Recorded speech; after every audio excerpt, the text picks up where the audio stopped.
And with that, I'm going to turn it over to Karen from the Worcester Chamber to talk a little about the development side of active transportation and biking and what's going on in her world. All right. Hi, everybody. I love to be between a group of people and food. So my name is Karen Pelletier, and I'm Vice President of Operations and also Director of Education and Workforce Development at the Worcester Regional Chamber of Commerce. The Chamber, for those of you who don't know, in Worcester is the largest chamber in New England, and we actually take on the economic development and business recruitment lead for the city of Worcester. So we work alongside very closely with the city government and also some other partners like Worcester Business Development Corporation, MBI, and others to identify opportunities for development, to identify prospective businesses, and then we at the chamber sort of take on that sales pitch to people or do the work as far as site selection and helping them identify particular opportunities. I apologize, I don't have a PowerPoint. I was on vacation last week, so I think I missed the directive or something. I thought we were going to be talking heads at a table. But I'll try not to be too boring, and I'll definitely try to be brief. I'm hungry too.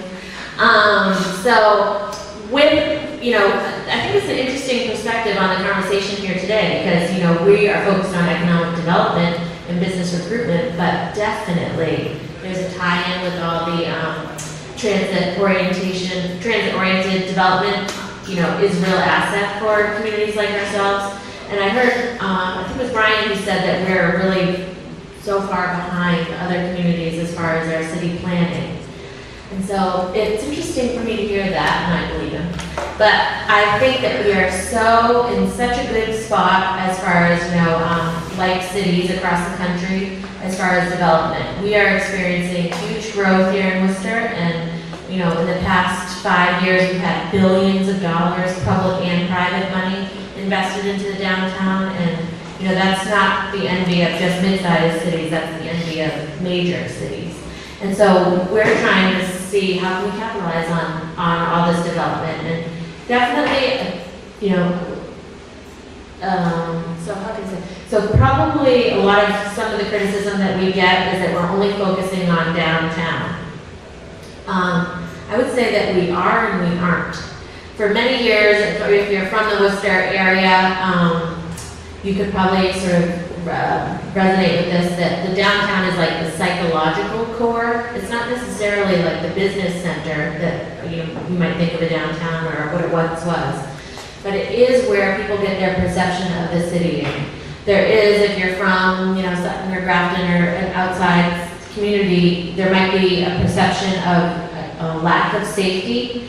And it's really, if you look at those slides that Brian showed of downtown, like kind of looking abandoned and dark, I mean, I think that that's where it's come from. It's not that there was just about to be a stabbing. It's just that it feels, that there isn't very active. It doesn't feel very welcoming. And so that's a huge part about this development that is really a real asset for the work that we're doing as far as business recruitment and economic development, is that it's changing that perception of the city that isn't really based in reality. Maybe it once was, I don't know, but I've been here for 20 years and it's a very safe city.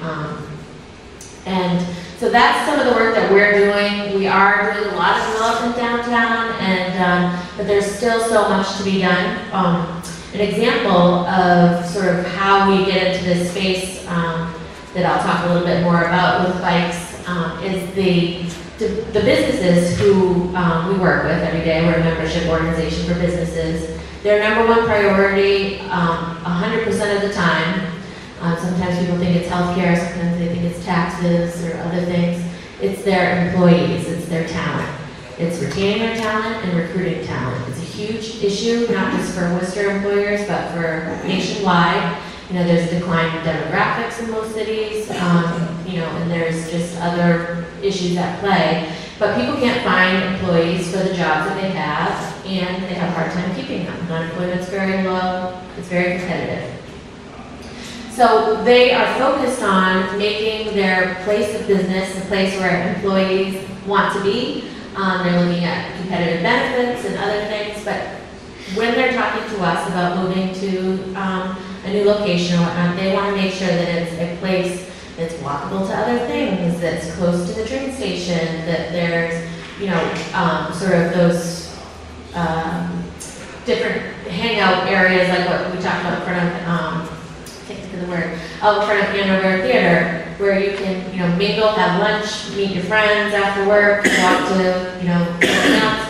And so we are experiencing that a lot in the downtown. There's a lot of great development. Mercantile Center, for example, they've done a great job activating their space around their offices. There's a lot of cool things going on with the beer garden in the Grid District and that are going on down there. That whole Portland Street and 44 Portland Street, if you're familiar, they've done a great job. But so employees, you know, it's a huge thing with millennials who want to live and work and be all in a downtown area, but also empty nesters we're seeing want to live and work or live and retire, just live and play downtown and be car free, be walking to different places, be biking to different places, taking public transportation. So some of the areas where we have a lot of, you know, opportunity, but also, you know, so I think we're in a better position than a lot of cities our size, but there are some obvious gaps with our public transportation system, the WRTA, you know, where there's a lot of conversations now around increasing ridership for that and access. Definitely bikeability. So one of the areas that the chamber, you know, one of the things that Galen initially talked to me about speaking about was the chamber was a sort of a lead partner in pulling together a bike share program for the city of Worcester a couple years ago. And this started out with the same things I've been talking to you about. We wanted to, you know, looked at other cities our size that are doing really well. And one of the things that a lot of them had in common was a bike share program or more than one. And it just really helped to increase the density, the vibrancy, sort of perception of safety, you know, just general activity and vibrancy of that community. And so we said, well, let's look into this a little bit more. Is there any need here? So over the course of 2 years, we commissioned 2 studies done by graduate students at the area colleges. And then sort of at the same time, we learned of a third study that was being done by a student at WPI, which ultimately ended in them starting their own bike share program at that campus. So we brought together all 3 of those students to present a business and government forum at the chamber. We had about 70 different stakeholders there hearing their research, and they talked about the benefits and opportunities and challenges for a bike share program in the city of Worcester. They talked about recommendations, they talked about, you know, they did a lot of great research. I'm happy to share with any of you. And so after that, it really appeared like there was a good reason to at least explore this further. And so the chamber hosted for about 9 months, monthly meetings with different stakeholders that included the city's planning office, the city manager's office, Department of Public Health, Central Mass Regional Planning Commission, the colleges consortium, it's called HECMA, the WRTA, I'm sure there are a few I'm missing, that met monthly. And then sort of as we looked at different bike share models and started to invite companies to come in to present to us, then we expanded that group and invited additional stakeholders from different community groups, the colleges, a lot of people came from the colleges as well. And so we just started hearing proposals from different bike share companies, and it was just so timely. It was in 2016 when we were doing this that dockless bike share was really taking off. And so really the barrier that we kept coming up against was funding. And you know, our city is so spread out into different neighborhoods that the docking recommendations and the number of docks, the number of bikes, the rebalancing structure would be a challenge. And so when we were hearing about dockless bike share, which is no financial investment on behalf of the city, obviously there are other costs, yes, because it didn't end up staying. That company that we ended up picking, OFO, was here for about 1.5 years and ultimately folded as a company, pulled out of the whole country. It was a Chinese company. But so we pulled that group together, and the reason why the chamber was interested, like I shared with you, is as a business recruitment tool and to increase bikeability, walkability of our city. But there were other people who were there for a lot of different reasons, and the employer component, I talked about, it's a very competitive environment right now. They were saying, well, the public transportation, there are gaps there, so there's that, we need help getting our employees to work, and if everybody had access to a bike, a lot of new Americans in the city, a lot of people without a license or a car, or a bike. And so this helps them to sort of bridge that gap between where the public transportation system might leave off and a place of employment. And we did see a lot of use for those bikes. The company reported back, extreme satisfaction with our usage, but I think it was just a financial model that wasn't really working for them across the globe, not just in Worcester. So that was something, that struck me to sort of mention around the equity and access piece that I thought was really important, and it's certainly important for our members who are looking for employees. Other sort of opportunities here that, you may or may not want to be, talking about are the airport. That's a really critical part of our community here, and access to different cities, different hubs, different business hubs. The train station, the chamber has also done some studies, white paper on activating Union Station. If you've been there, you know that it's a beautiful wedding venue. And there should be more retail, there should be more activity there, and definitely it comes from adding additional tracks, which is something we're actively pushing for, but then also adding more convenient times for commuters and whatnot who are going back and forth to Boston. So essentially that's my spiel. Happy to take any questions or pass it on. I understand Don's going to be talking about Kelly Square, which is another really key development that we have going on, and will benefit definitely the Worcester Red Sox, which we're really happy about. Cool. Yeah, thanks. I think we'll hold questions just briefly, just so we can jump through to Don's presentation, but I just want to keep in mind that Worcester is, I believe, the second largest city in all of New England. Yes. Bigger than Providence, bigger than Portland, and it's not really thought of generally as what will be the next big development move, except by people like you and the chamber. So what we're seeing here is immense opportunities, I think. So we may be decades behind some of the infrastructure conversations that the city's dealing with, but I think that if all the ducks get lined up, what we will see is that this will be the node here. If transit can come into play, if the bike pathways and the networks can all connect. It's an interesting conversation. I did ask Karen to talk about the bike share. In the other two summits that we're having around the state, we have vibrant bike share opportunities. I live in Boston, there's bike share all over the place. We're going to go to Pioneer Valley on Thursday, talk about Valley Bike, which is an electric bike share, and Salem tomorrow, which has a dockless and docked model. So part of the questions I want to think about is why, not just because the company failed, but what might have been the problem with bike sharing here? Could it start again?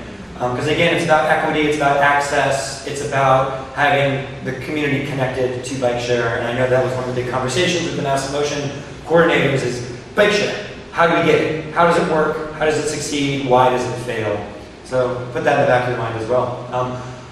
And then I'll jump into Don's presentation. I'll give you a little preamble here. One of the biggest opportunities here, development-wise, of course, is the WooSox, or whatever they're going to call it. The development's happening right downtown. But about 4 blocks away from that is one of the nastiest interchanges I'd say I've ever been in. And I've traveled the world, and this is probably one of the most exciting. Who here has driven through Kelly Square before? Yeah. So any horror stories? I was told that on somebody's driver's test in Worcester, the driver instructor just said, just close your eyes and don't stop. Just don't stop. Just close your eyes and don't stop. Which feels, that feels appropriate. But I think what we're going to see in Don's presentation is that there's an opportunity now to fit more modes. And again, it's about access, it's about equity, it's about thinking beyond the car. Kind of piggybacking a little bit off of the last block of complete streets, state and local, but then we're going to kind of hyper-focus down. And with that, Don, with the HP, I'll hand you the mic. Thank you. Thanks very much for having me here today.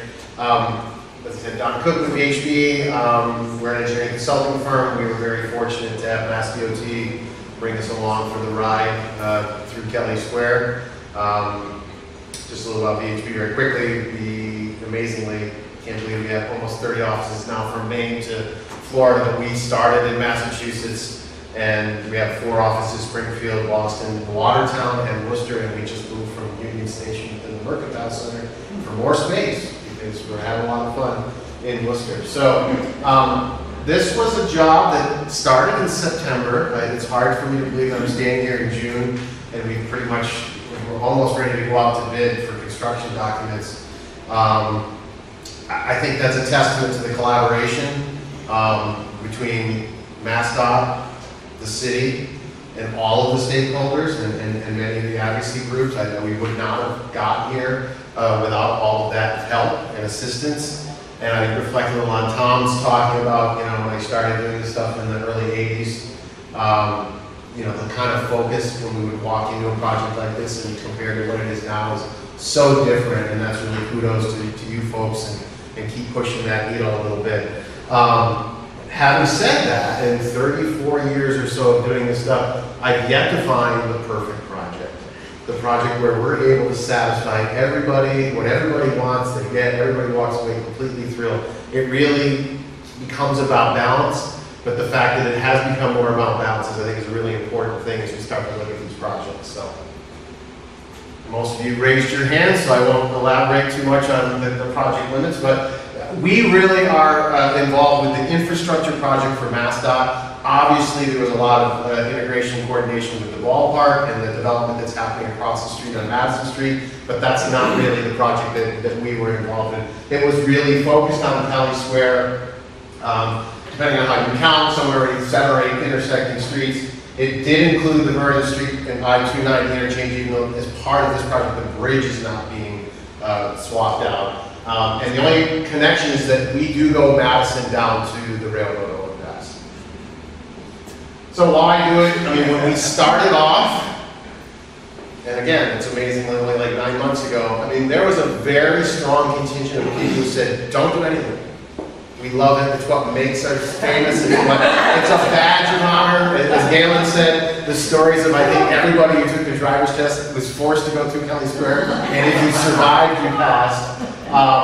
But really, it was driven primarily, and we were fortunate about 10 years ago to work on the Worcester building study, and it was a part of that discussion then.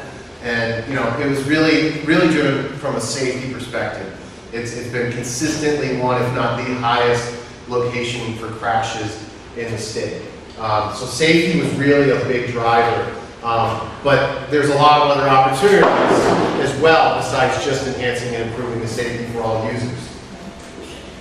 So I think it was important to start off with the needs and the goals and getting those set correctly as we started. And as I said, primarily it was first and foremost about improving and enhancing safety, but it was really about mobility for everyone, connectivity through and around Kelly Square. For those who are familiar with it, getting across north-south can really be a challenge. And again, an opportunity to really enhance sort of the environment for people on foot and people who are cycling through the area. And not forgetting that this is Worcester Red Sox's side and the New Dog, which is all going to be great. It's still a pretty vibrant and thriving business area, and having to be aware of the needs of the businesses when we're done, but also through the construction.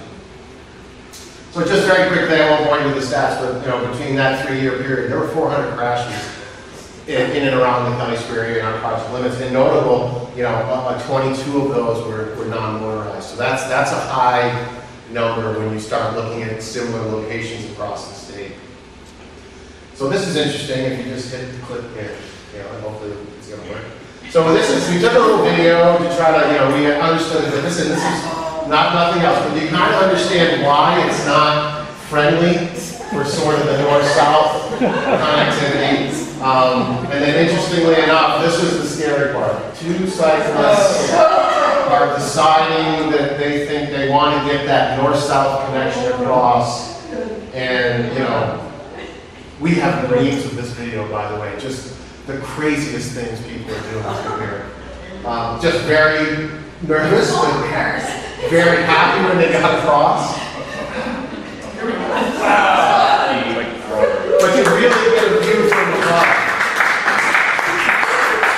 You do get an interesting perspective from above. Even at the ground level, it's scary, but when you see from above, and you see all the things that are happening, it's pretty gnarly. So, all right.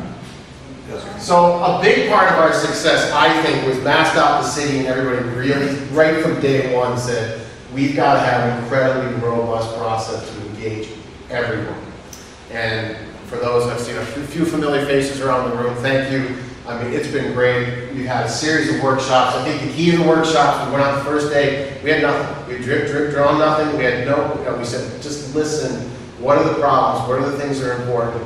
What are your ideas? Kind of came back to a second workshop and did a little bit more hands-on breakout sessions, which you see there, where they were identifying specific locations and ideas, and then came back with a third one and said, okay, beyond that, what do you want this to feel like? What do you want as far as placemaking? How does this fit in the fabric of this community?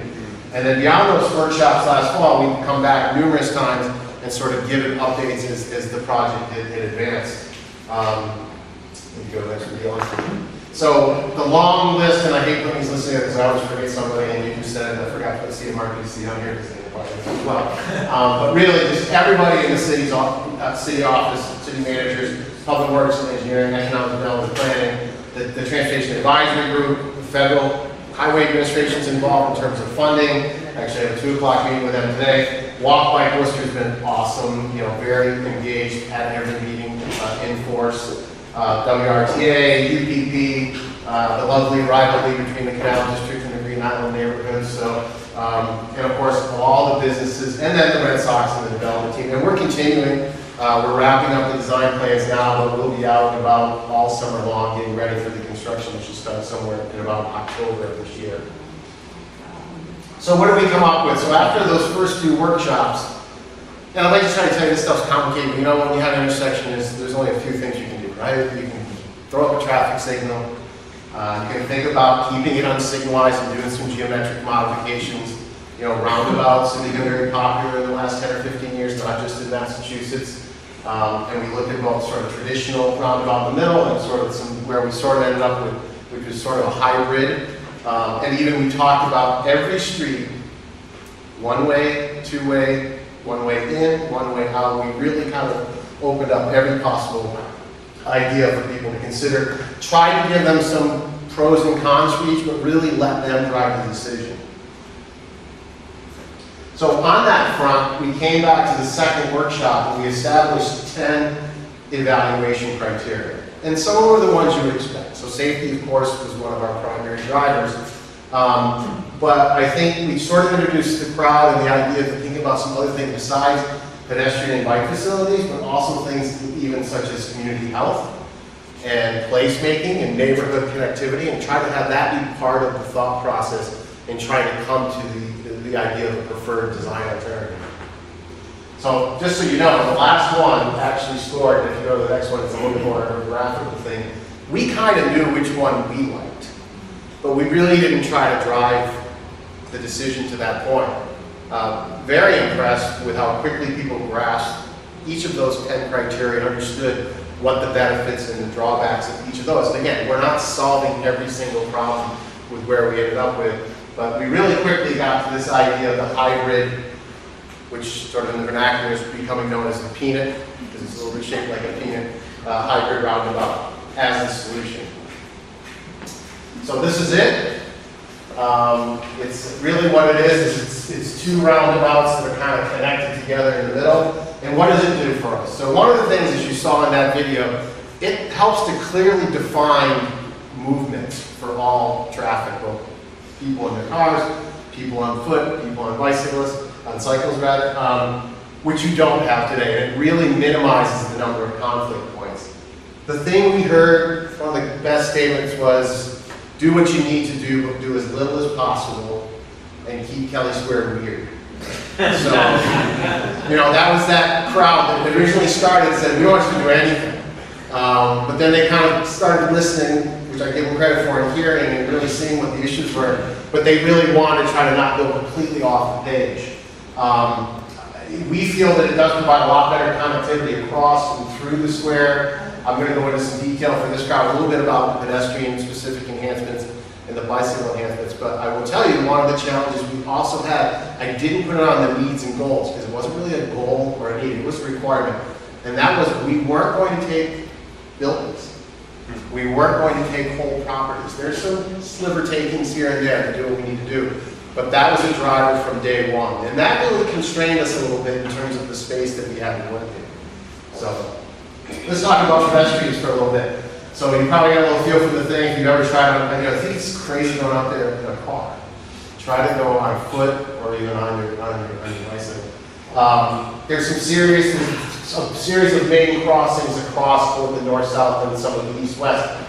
They're extremely long.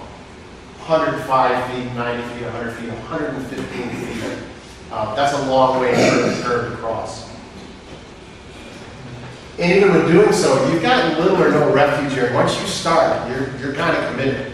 You see a couple places here where you're sort of got the semblance of an island, I guess you could stand on if you got halfway, but there's really not a safe place to be once you start until you finish that crossing. There are some places where you could be trying to cross and you could have cars come at you from like 5 or 6 different directions simultaneously. So your head has to be on a swivel and you need to be paying attention. So with this setup, we've significantly reduced those curb-to-curb distances. So I'm going to try to remember here. I'm getting older. This was the 105 feet. It's down to 77. The 90 feet is now 2 32-foot crossings with a nice refuge area in the middle, another larger refuge area here. The 115-foot across Madison is down to 70, and the Harding, which is important, was 100 feet.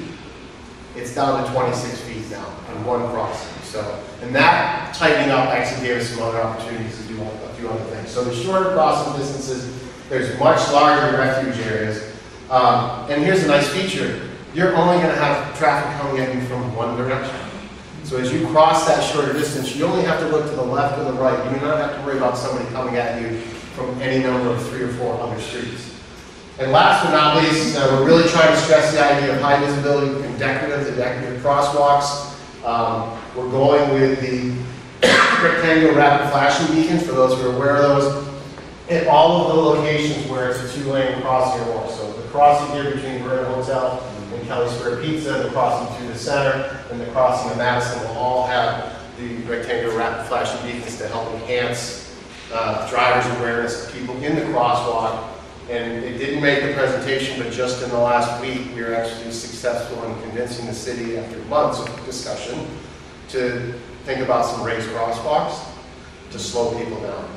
Now, we did an implementation test of this. We actually laid this out in the Wyman Gordon parking lot here, just outside the city. And you really feel the traffic calming elements of that geometry. I mean, it's almost impossible to drive much faster than about 25 miles an hour.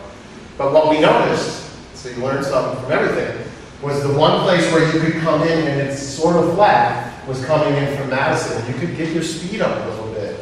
So we went back after the implementation test and said, we really want to put a raised crosswalk here coming in from Madison so that we slow people down as they're entering into this hybrid roundabout. So from a bicycle standpoint, really almost every type of possible combination you could think of, we try to go to the highest level that we have space to be able to account for. But we will have separated bike lanes, we will have shared use paths, we will have some on-road bike lanes where we're just matching some of those existing on-road bike lanes on green and water. And we have some shared road, again, across the Vernon Street Bridge where we're not getting any additional width because the bridge is essentially staying intact. So the shared use path is the most dominant. That will be around the entire hybrid roundabout in red and along both sides of Madison all the way to the railroad overpass. So some specifics on that, as I said, that will be around the entire hybrid along the entire distance to the railroad overpass. It will be one-way circulation. So we started thinking about, so how do we divvy up this space in the best way possible? This is an example from Portland, Oregon, where they sort of have a shared use path, but they're trying to find some way to designate which, and this is a two-way light circulation, but some way to designate. So we've evolved and we're continuing to evolve. We're getting close to where I think we have some ideas, so if we go to the next one. Where we're at now is we've got about a 4 or 5 foot amenity zone on the curb, which is for street trees, street lighting, but really it's effectively our street buffer to be able to get some separation. And then we had 10 feet. And boy, if I could have gotten 12 or 13, we could have done separated bike everywhere. We just came up a couple of feet short. So it's a 4-foot bike zone and a 6-foot walking zone. It's a shared use path. We'll be doing different scoring to indicate which is which. There will be inlaid markings to indicate which is which. And there'll be some signage at periodic breakpoints so people as they're entering the system understand how they're supposed to utilize that space. So on Harding, as I said, for those who are aware, Harding was always in one way. But there is a project that's being constructed now to change Harding to two-way, one lane in each direction. And that was to extend all the way to Kelly Square. So we thought, you know what, as we looked at that and the need for that, we said, you know, let's keep it one-way. So we can bring those curb lines in, and that allowed us to have that extra few feet so we can run a separated bike lane, contraflow north, coming out of Kelly Square. So it will be the first that will be implemented in Worcester. So, and I think last but certainly not least, you've got your regional network in both the East Coast and Blackstone River Greenways. So between what's happening in the Kelly Square project, one more click, and the other projects that are related to the ballpark with the development, all of those connections will be made to and from Kelly Square, to and from those regional networks. So you'll be able to get from the regional networks into Kelly Square and vice versa, or you'll just be able to utilize the local network to get in and around to businesses and activities that you're looking for. So hopefully that is about the right time. Fantastic. I could talk about this for 4 or 5 hours. If you're interested in that. Great, thank you, Don, for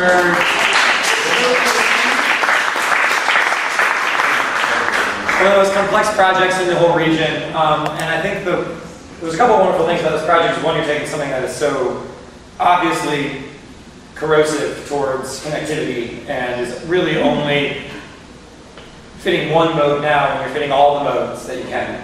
And two, that you've done it in such a rapid pace. You're saying from last September to now. I mean, if you missed in the beginning, but Devin stood up in the beginning and read a news article from 1890 about how we're trying to get a cycle track in Worcester. And that cycle track is still being fought over. So to find the pace of movement, I mean, it's a testament to not just the consultants and the work that you're doing, but the push from the state and the city to make this happen. This is a really multi-jurisdictional project. I also want to note that this is, you know, it is the core kind of getting to the city from a lot of different communities. There's an elderly housing development at the top of the hill as it comes into the city. There's some schools right around it if you're coming down on the other side of 290.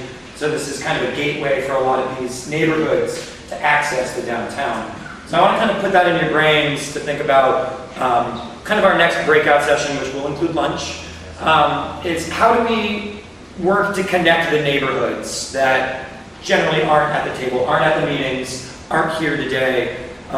Either tactics, either projects, is it a specific issue like Kelly Square, is it a specific tactic like inviting a church group or something along those lines? I don't want to plant seeds, but think about this. Take me a minute to get all the sandwiches out, but we are going to do a little breakout again, and we'll take about 45 minutes, maybe a little bit less if we can work it. Oh, but I shouldn't stop you from asking questions. My apologies, I'm getting ahead of myself. Are there any questions for Don or Karen before we move on? You can move on to your girl. Wow. Yeah. David, you have some of that? Well, did you do anything different to identify stakeholders who wouldn't traditionally be engaged in projects like this, and to bring them into the process and be part of the decision making? Yeah, I mean, I think it was multiple things. First of all, I'm remiss to say we actually have a public engagement outreach consultant with Gina Miller on our team that helps us with that. I think, you know, working closely with the District 3 office and MassDOT, they've done numerous projects in Worcester. They understand a lot of the players. Engaging with the city as closely as they had, they sort of had a lot of thoughts about, okay, we want to meet with these folks.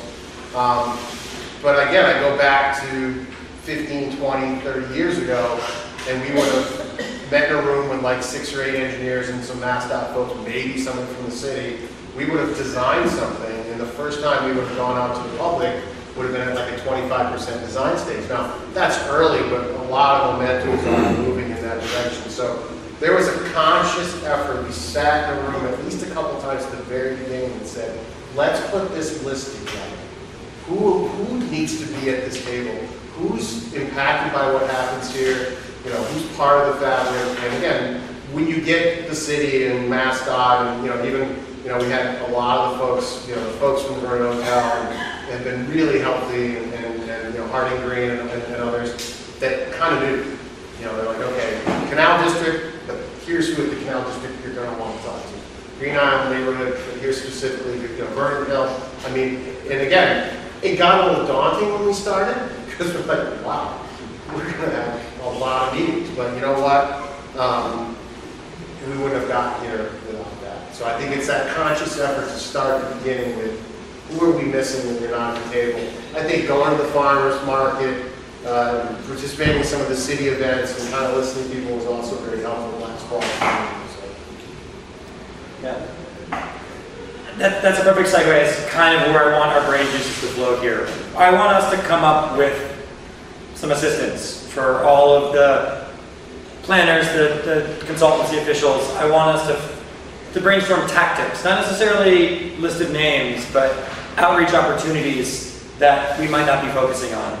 And I've been involved with a lot of these projects, and I've seen some serious sea changes, like you're saying, and this would never happen 10 years ago as it is. But we still have a long way to go. And that's kind of hopefully where the conversation could go a little bit towards our break now. And I also want to point out that we are going to be showcasing the bicycle mower during lunch, which we'll bring out here as kind of a talking point. So thank you, Chris, for bringing the mower, and we'll bring that out here too. So with that, I'll say let's take a break. Let's get up and stretch. Thank you, Tom, for putting out the sandwiches. We have sandwiches courtesy of Noms, which is a awesome local food source that we have cards for. We'll have shared salad, shared sandwiches. They're all labeled. And for gluten-free folks, we have a couple of totally separated gluten-free options as well. So feel free to go ahead and mingle. Feel free to chat, and let's take a break. And I'll try to bring us back here in about a little more than 40 minutes or so to keep on rolling.